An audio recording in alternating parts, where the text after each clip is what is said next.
जय श्री राधे। रामधारी गुप्ता खंड 2 प्रतिलेखन संख्या 100 गति 80 शब्द प्रति मिनट। प्रारंभ करें।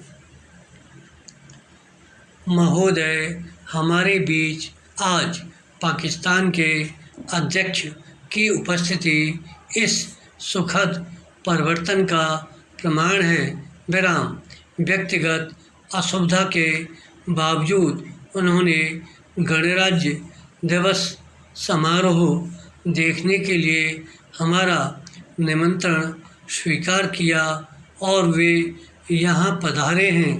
विराम। विदेशों के साथ महत्वपूर्ण संपर्क की दिशा में यह वर्ष चिर स्मरणीय रहेगा।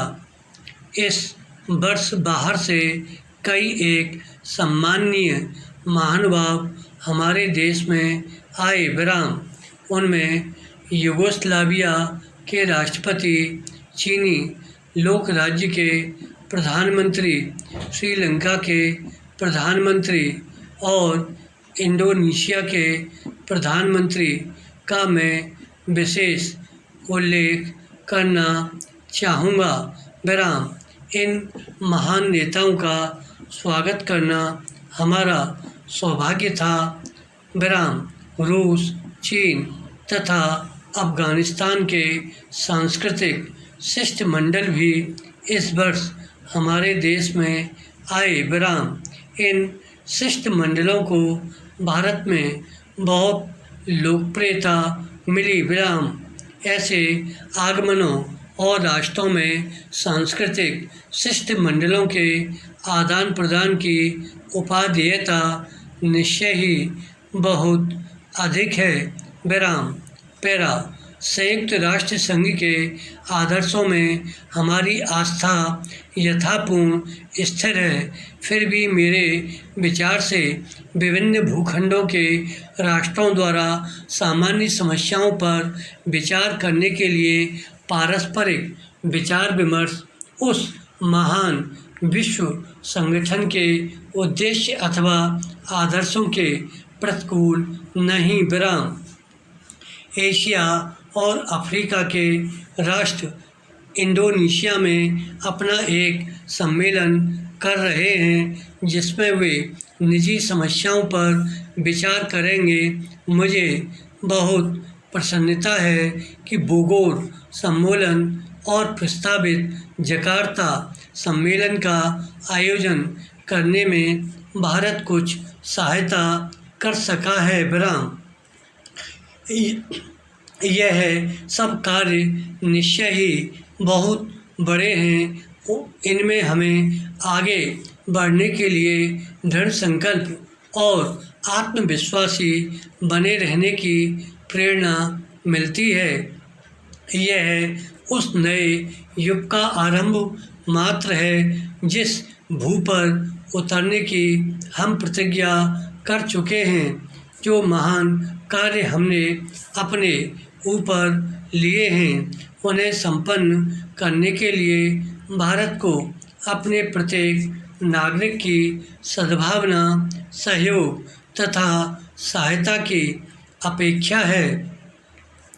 यह अब प्रत्यक्ष होता जा रहा है कि लोगों में आशा तथा आत्मविश्वास की कमी नहीं और भारत के भविष्य में उन्हें पूर्ण विश्वास है।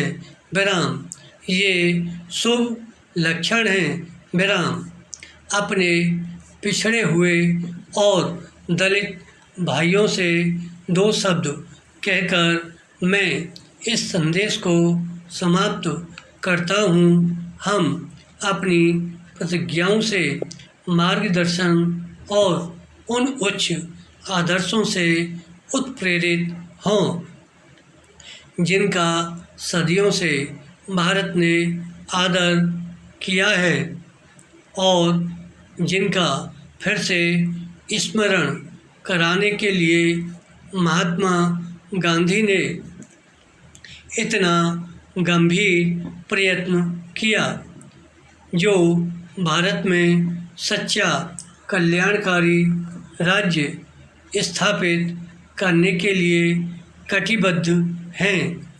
ऐसा कल्याणकारी राज्य बनाएंगे जिसमें प्रत्येक नागरिक को न केवल समान अधिकार और समान अवसर मिलेगा, बल्कि वह अपने देश के प्रति कर्तव्य का भी स्वेच्छा से पालन करेगा।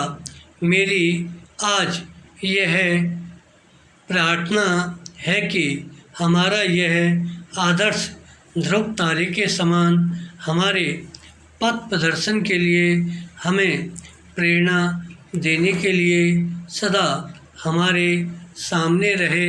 विराम। मैंने यह प्रयत्न किया है कि संसद के इस सत्र में जो काम आपके सामने आएंगे उनमें से कुछ आपको बता दूं। प्रणाम। मुझे आशा है कि आपका परिश्रम हमारे देश के कल्याण के लिए सफल होगा और भारत गणराज्य की यह नई संसद मैत्रीपूर्ण सहयोग का एक उदाहरण उपस्थित करेगी। धन्यवाद।